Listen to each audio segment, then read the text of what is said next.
Als Mann, ja, und da liege ich nicht, wenn man zu einer Leiche geht. Natürlich ist das Leben da grauer, man ist auch ein bisschen in Trauer, aber auch was Positives gibt es da. Was haben die trauernden Weiberleut schönes an?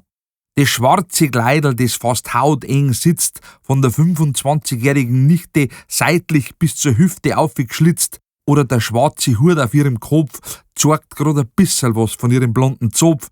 Ja, wir Männer kommen da trotz Trauer auf Gedanken. Lieber Gott, wir deren dir danken.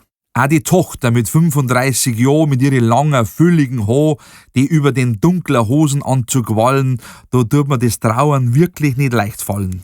Im Kopf hat man ganz andere Gedanken. Und lieber Herrgott, wir deren dir wieder danken.